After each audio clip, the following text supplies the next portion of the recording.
ये आकाशवाणी रायपुर है। छत्तीसगढ़ी समाचार बुलेटिन के संग संगीता यादव के जय जोहार। अब सुनाओ आज के प्रमुख समाचार। पीएम श्री योजना के तहत प्रदेश के 78 स्कूल ल मिली स्वीकृति। मुख्यमंत्री ह प्रधानमंत्री के जतैन आभार। प्रधानमंत्री जनजाति उन्नत ग्राम अभियान जल्दी छोही शुरू। केंद्रीय जनजाति कार्य मंत्रालय के अतिरिक्त सचिव करीन कलेक्टर मन ले चर्चा। और राज्य शासन ह अवैया शारदीय नवरात्र म प्रदेश के आने शक्तिपीठ मन म ज्योति कलश प्रज्वलित करय और प्रसाद निर्माण बर देवभोग घी के उपयोग करे के जारी करे निर्देश। अब समाचार विस्तार ले। छत्तीसगढ़ के 78 स्कूल ला पीएम श्री योजना के स्वीकृति मिले है। प्रदेश में ऐसे स्कूल के संख्या अब 341 हो गए है, जिला पीएम श्री योजना के तहत उन्नयन करे जाही। मुख्यमंत्री विष्णुदेव साय एखर बर प्रधानमंत्री नरेंद्र मोदी के आभार जताए है। ओमन कहिन कि पीएम श्री योजना के माध्यम ले शैक्षणिक अधोसंरचना और शिक्षा के स्तर ला अच्छा बनाए के प्रयास निश्चित रूप ले विकसित भारत के निर्माण में अहम भूमिका निभाही। मुख्यमंत्री ह कहिन कि पीएम श्री योजना में शामिल ए स्कूल मन में राष्ट्रीय शिक्षा नीति के अंतर्गत उत्कृष्ट विज्ञान प्रयोगशाला, पुस्तकालय और व्यावसायिक लैब के व्यवस्था होही, जौन छत्तीसगढ़ ला शिक्षा क्षेत्र में नवा ऊंचाई में ले जाही। देश भर में तुरते ही प्रधानमंत्री जनजाति उन्नत ग्राम अभियान शुरू होही। अभियान के क्रियान्वयन के संबंध में केंद्रीय जनजाति कार्य मंत्रालय के अतिरिक्त सचिव आर जया वीडियो कॉन्फ्रेंसिंग के माध्यम ले आज देश भर के जिला कलेक्टर ले चर्चा करेन। ए दौरान ओमन कलेक्टर मन ला जरूरी दिशा निर्देश देन। बलौदाबाजार कलेक्टर दीपक सोनी बतैन कि प्रधानमंत्री जनजाति उन्नत ग्राम अभियान के तहत जिला के जनजाति बहुल 46 गांव के चयन करे गे है। उमन बतैन कि अभियान के तहत चयनित गांव मन में विभागीय योजना के 100% क्रियान्वयन सुनिश्चित करे जाना है। ये अभियान में अधोसंरचना विकास संग अच्छा स्वास्थ्य और गुणवत्तापूर्ण शिक्षा के पहुंच में जोर दे जाही। भारतीय जनता पार्टी के राष्ट्रीय अध्यक्ष जेपी नड्डा कल 26 सितंबर के छत्तीसगढ़ के एक दिवसीय प्रवास में रायपुर आही। ए दौरान श्री नड्डा कुशाभाऊ ठाकरे परिसर में पार्टी के सदस्यता अभियान के प्रगति के समीक्षा घलो करही। एखर बाद ओमन पार्टी के आने कार्यक्रम में शामिल होही। बैठका में मुख्यमंत्री विष्णुदेव साय, प्रदेश अध्यक्ष किरण देव समेत पार्टी के प्रमुख पदाधिकारी शामिल होही। एखर बाद राष्ट्रीय अध्यक्ष श्री नड्डा देर रतिया दिल्ली बर रवाना होही। मुख्यमंत्री विष्णुदेव साय आज जसपुर जिला के बगिया में पंडित दीनदयाल उपाध्याय के जयंती के मौका में भाजपा सदस्यता अभियान के उद्घाटन करेन। एक कार्यक्रम में मुख्यमंत्री 100 नवा सदस्य ला भाजपा के ऑनलाइन सदस्यता दिलाइन। ए दौरान भाजपा कार्यकर्ता मन ला संबोधित करत मुख्यमंत्री कहिन कि पार्टी के लक्ष्य ए बखत 50 लाख नवा सदस्य ला जोड़े के हे।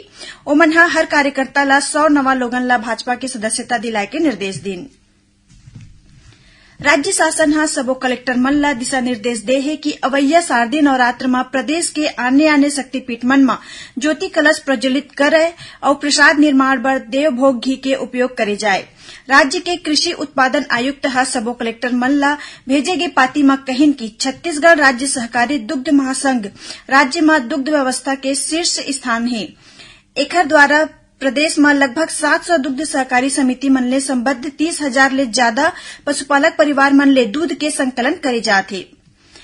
एखर डाहर ले मानक के अनुरूप दूध और दूध ले बने आने उत्पाद उपलब्ध कराए जाए।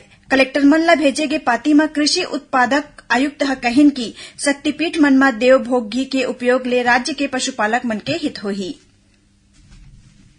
राजस्व मंत्री टंकराम वर्मा आज बलौदाबाजार भाटापारा जिला के सकरी गांव में डिजिटल क्रॉप सर्वे के अवलोकन करीन। ओमन एक झिन किसान के खेत में पहुंच के जियो रिफ्रेशिंग के माध्यम ले मोबाइल ले एंट्री करके उखर खसरा नंबर के सत्यापन करीन। ए दौरान ओमन कहिन कि बछर 2047 तक भारत ला विकसित राष्ट्र बनाए बर सरकारी कामकाज में डिजिटल टेक्नोलॉजी के उपयोग करे जाथे। डिजिटल क्रॉप सर्वे घलो उखर एक उदाहरण हरय। एखर ले फसल के सही जानकारी मिलही। छत्तीसगढ़ी समाचार बुलेटिन आप मन आकाशवाणी रायपुर ले सुनत हव। छत्तीसगढ़ के खबर ले है आपकी वास्ता और खबर के विश्वसनीयता ले है हमर वास्ता। आकाशवाणी समाचार रायपुर के प्रादेशिक समाचार बुलेटिन के संगे संग हमार समसामयिक कार्यक्रम आप रेडियो के संग अपन मोबाइल में घलो सुन सकत हव। आकाशवाणी समाचार फेसबुक, ट्विटर और यूट्यूब में घलो हावय।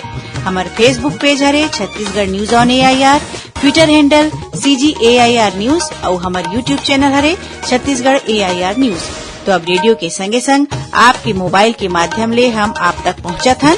छत्तीसगढ़ के हर खबर पर सुनत रहो आकाशवाणी समाचार। अब आगू बाढ़बो बाचे समाचार को दी। आयुष्मान भारत प्रधानमंत्री जन आरोग्य योजना के तहत प्रदेश में 30 सितंबर तक आयुष्मान पखवाड़ा मनाए जाथे। एकर तहत मुंगेली जिला के लछनपुर गांव में घर घर आयुष्मान हर घर आयुष्मान नारा के संग स्कूली लइका मन ह रैली निकालीन। रैली के माध्यम ले लोगन ला आयुष्मान के लाभ और आयुष्मान कार्ड पंजीयन कराए बर जागरूक करेगिस। उहें बलरामपुर में आयुष्मान पखवाड़ा के तहत हाई स्कूल मैदान ले जागरूकता साइकिल रैली निकालेगिस।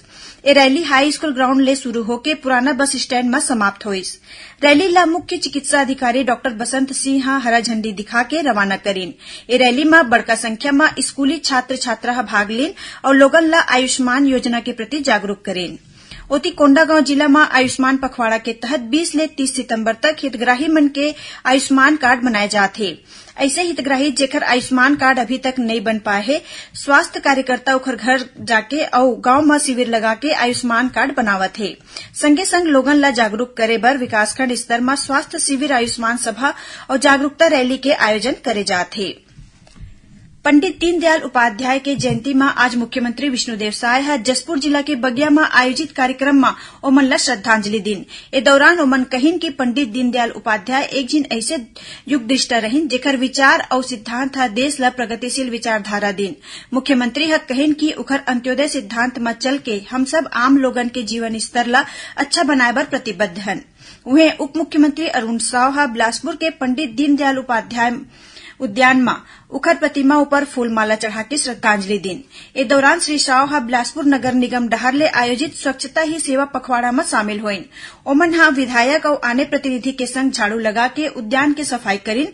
एकर संगे संग ओमन हा स्वच्छता मैराथन ला हरा झंडा दिखा के रवाना करीन और स्वच्छता दीदी मन ला साड़ी और किट घलो बांटीन। अब पेश है मौसम के हाल। मौसम विभाग के अनुसार एक ऊपरी हवा के चक्री चक्रवाती घेरा दक्षिण छत्तीसगढ़ और उखर तीर तखार में हवय। उहें एक द्रोणिका उत्तर कोकण ले छत्तीसगढ़ तक बने हुए है। एकर असर ले आज राजधानी रायपुर संग कुछेक जिला में हल्का वर्षा दर्ज करेगिस। उहें काली प्रदेश में कुछेक जगह मन में हल्का ले मध्यम वर्षा होय और गरज चमक के संग छींटा पड़े के संभावना है। एकर संगे संग एक दो जगह मन में आकाशीय बिजली गिरे के घलो आसार है। अब थोरकुन समाचार सार में राज्य शासन हा विश्व विजय सिंह तोमर ला छत्तीसगढ़ राज्य युवा आयोग के अध्यक्ष नियुक्त करे है। इस संबंध में खेल और युवा कल्याण विभाग हा आदेश जारी कर दे है। लोक निर्माण विभाग हा 32 अभियंता के नवा पद स्थापना बर आदेश जारी कर दे है। इमा कार्यपालन अभियंता ला लेके सहायक और उप अभियंता शामिल है। लोक निर्माण विभाग हा राजनांदगांव के कार्यपालन अभियंता ए.के. चौहान ला बीते 2 सितंबर के आयोजित विभागीय मंत्री विजय शर्मा के समीक्षा बैठका में नहीं पहुंचे में निलंबित कर दे है। रायपुर रेल मंडल के अंतर्गत सिद्ध बाबा संपार फाटक मरम्मत काम बर चलत 28 सितंबर के भिन्या 8 बजे ले 29 सितंबर के भिन्या 9 बजे तक बंद रही और रायपुर के शासकीय आयुर्वेद महाविद्यालय चिकित्सालय में काले 26 सितंबर ले के 0 ले 16 बछर तक के लइका मन ला स्वर्ण प्राशन कराए जाही।